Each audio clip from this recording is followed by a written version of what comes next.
It's been a while, hasn't it? What are you doing here all by yourself? As I turned around thinking I recognized the voice, my mother-in-law stood there. Oh, hello.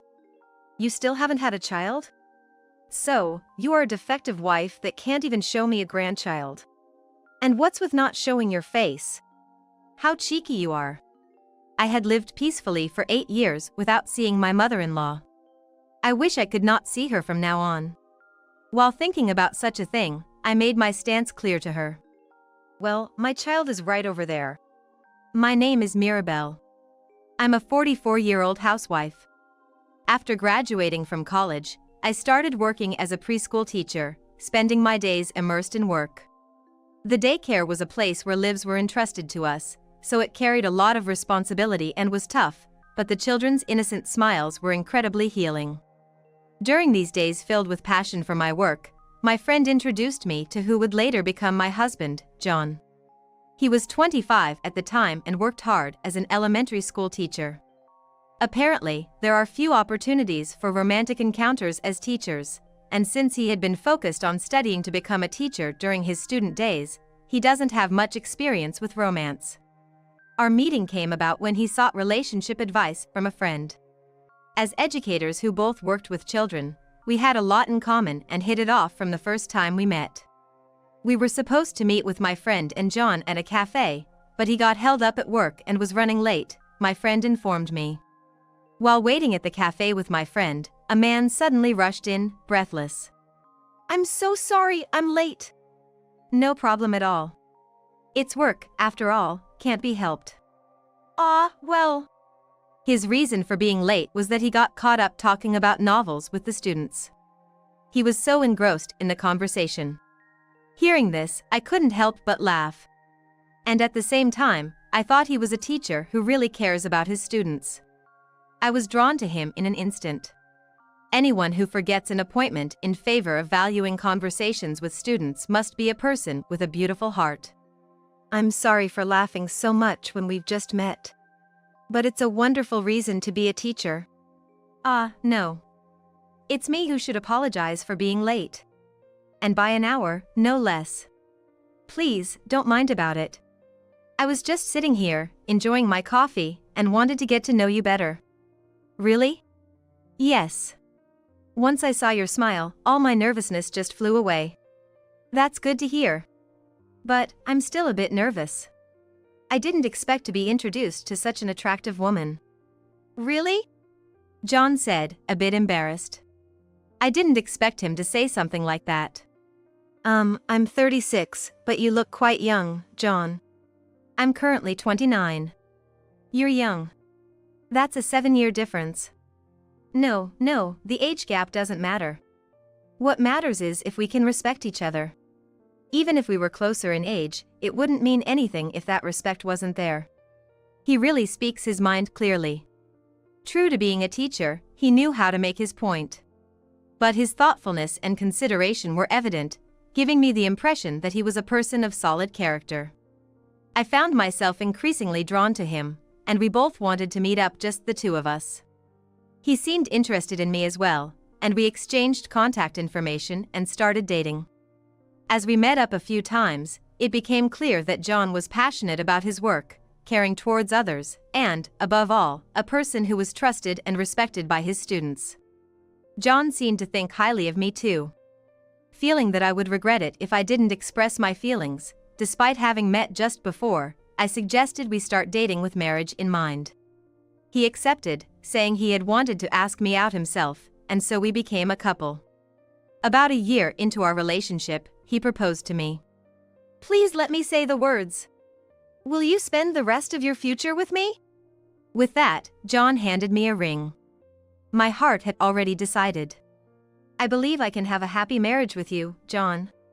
I look forward to our future together. And so, we decided to get married. We smoothly handled the greetings with each of our parents, met with both families, and held our wedding ceremony. And then our life as newlyweds had just begun. Life with the man I love was filled with joy and happiness. As we planned our marriage, we had serious discussions about our careers and children. He is so wonderful that he respects my life view and passion for my career, and it's clear that he treats me greatly. Having been devoted to my job, I decided to continue working after marriage. We also hope to have children soon, but since that's a gift from above, it's not something we can control on our own, yet we hope and wait with optimism. Having had these thorough discussions as a couple, our married life has been happy with clear communication.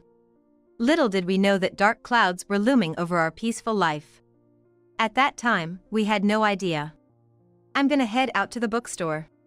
Looking for some books I can introduce to my students. I'll be back by dinner. Got it. Take care. On a certain holiday.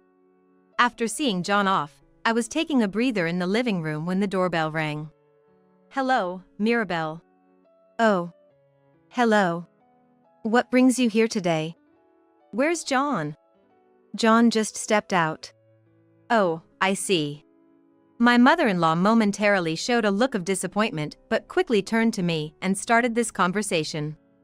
It's almost been a year since you got married, hasn't it? Yes, that's right. When are you planning to quit your job? I wasn't planning to quit. What are you talking about? You still don't have any children. What's the point of continuing to work? My mother-in-law said this, staring at me disapprovingly. Well.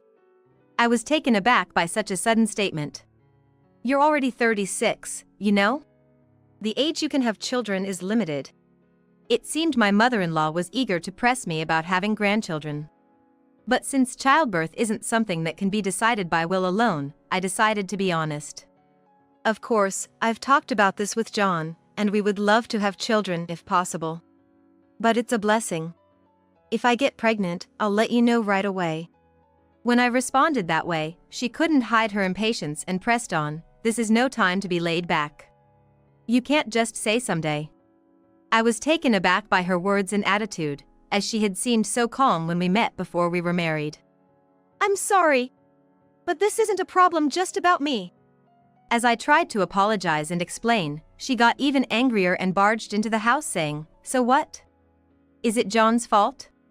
I didn't want her to enter without my permission. Then, from the living room, I heard her shout. What is this machine? I just hit my foot on it. I'm sorry. That's an air purifier. I'm really sensitive to house dust, and it makes me sneeze a lot. So I keep it to clean the air. After I hurriedly explained, she let out a deep sigh. See, that's your problem. You always have an excuse for everything. No, it's not about making excuses, it's just about my body. I think all these excuses are what make you weak.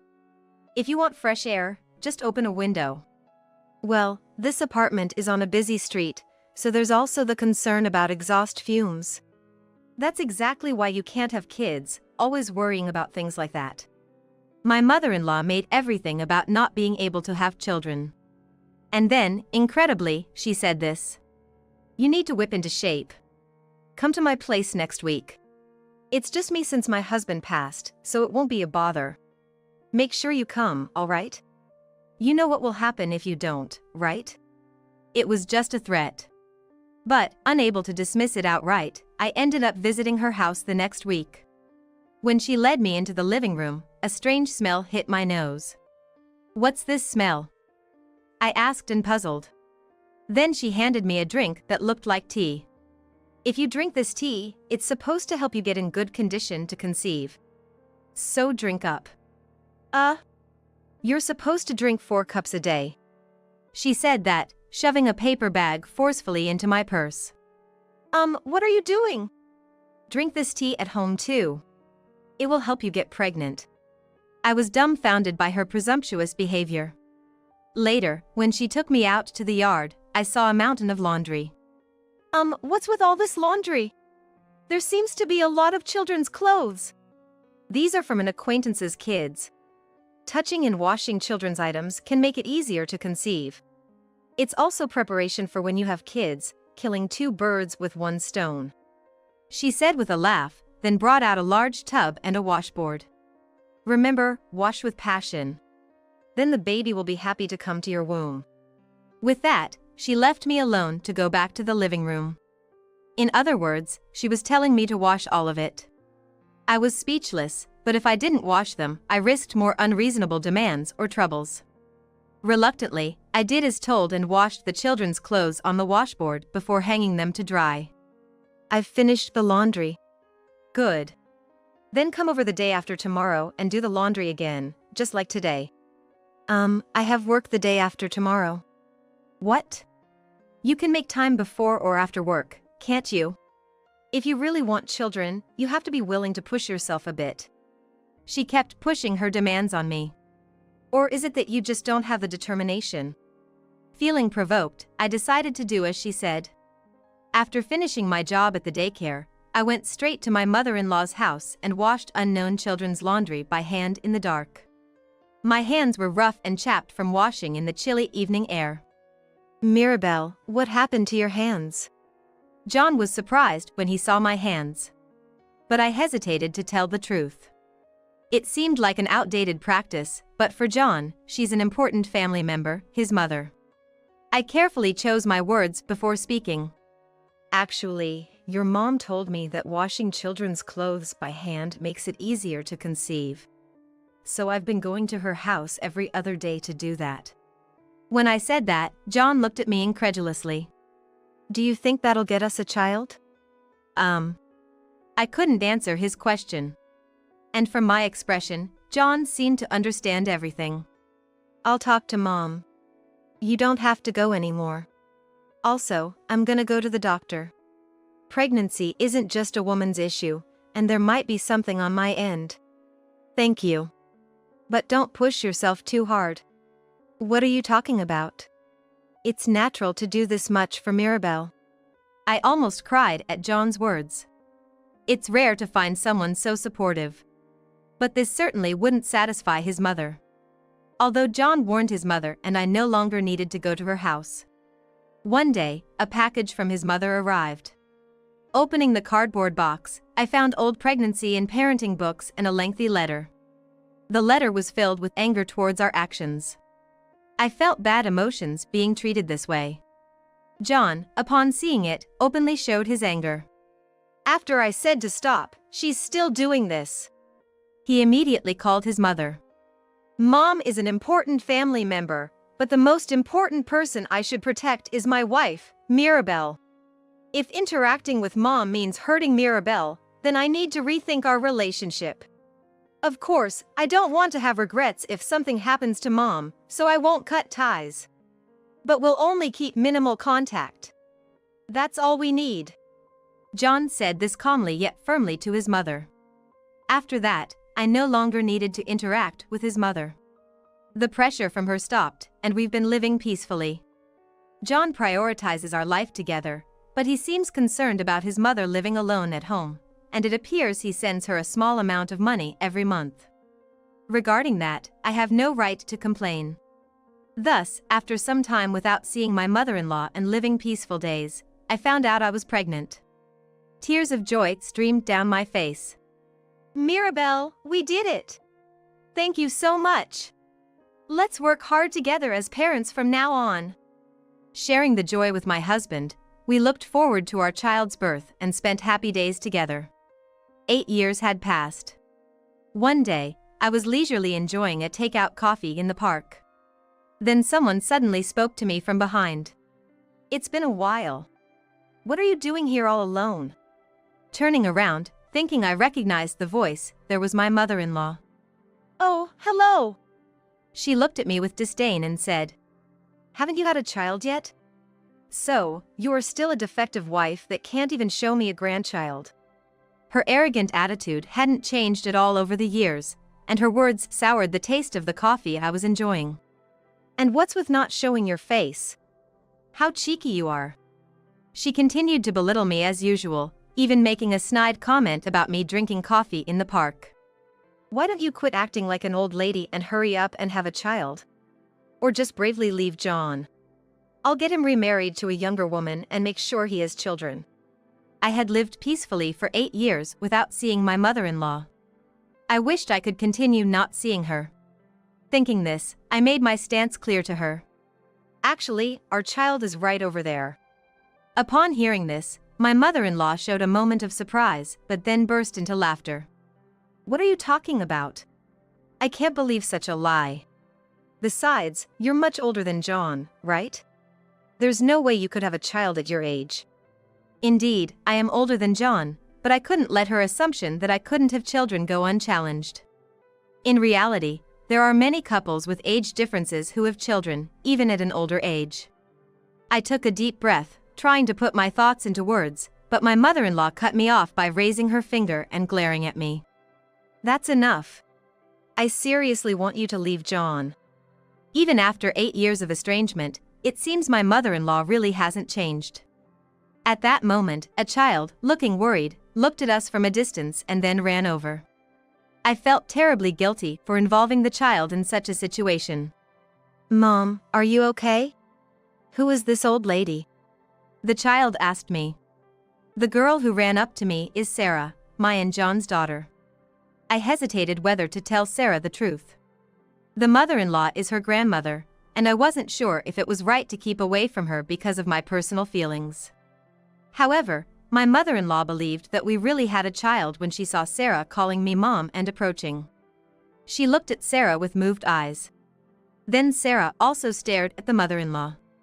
But then, with a startled look, she said, "Oh, that's the angry old lady from the convenience store." My mother-in-law ignored my daughter's comment and tried to reach out to her with trembling hands. But Sarah showed a puzzled expression and stepped back. Well, that's to be expected.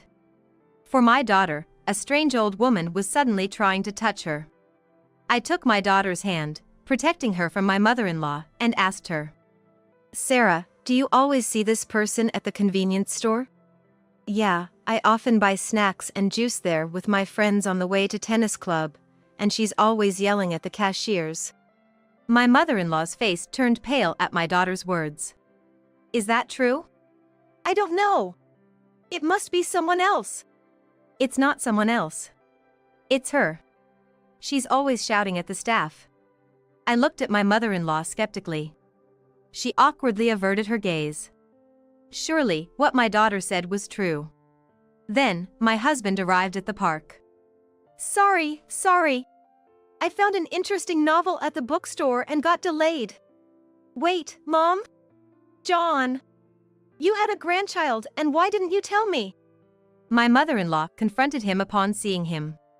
However, my husband calmly retorted to his mother. "I said we're only doing the bare minimum of interaction, right? And I also told you not to contact Mirabelle, didn't I? So why are you here?" My mother-in-law was flustered by her son's cold words.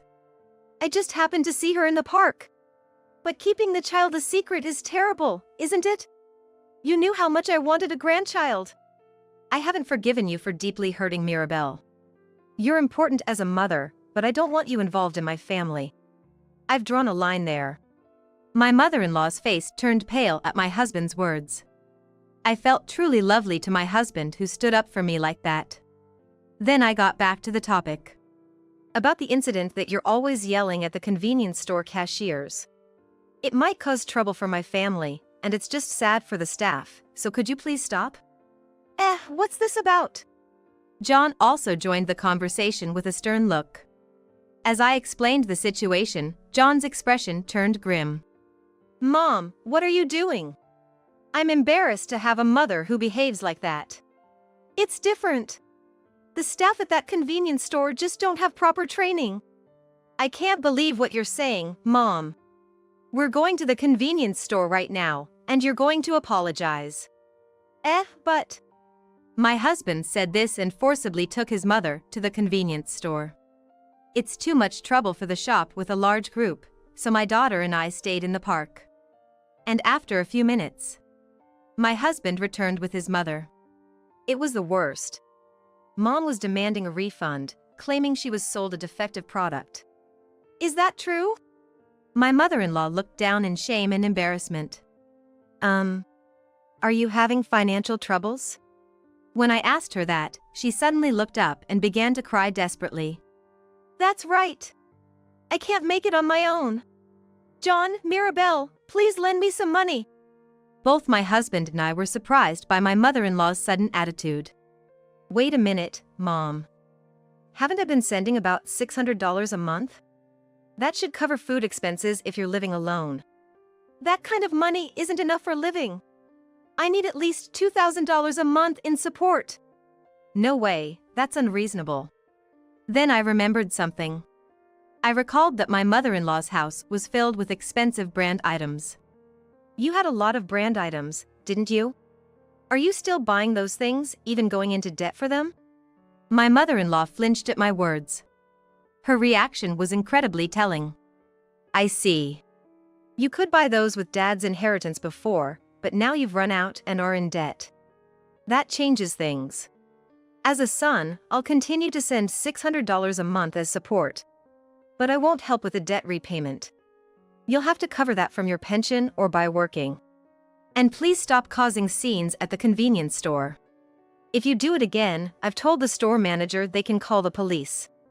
Please, don't push me into a corner like this. You put yourself in this situation, Mom. Please be aware of that and reflect on it. We're going to leave now. With that, my husband took my hand and our daughters, and we started walking away. My mother-in-law slumped on the bench, looking like it was the end of the world for her.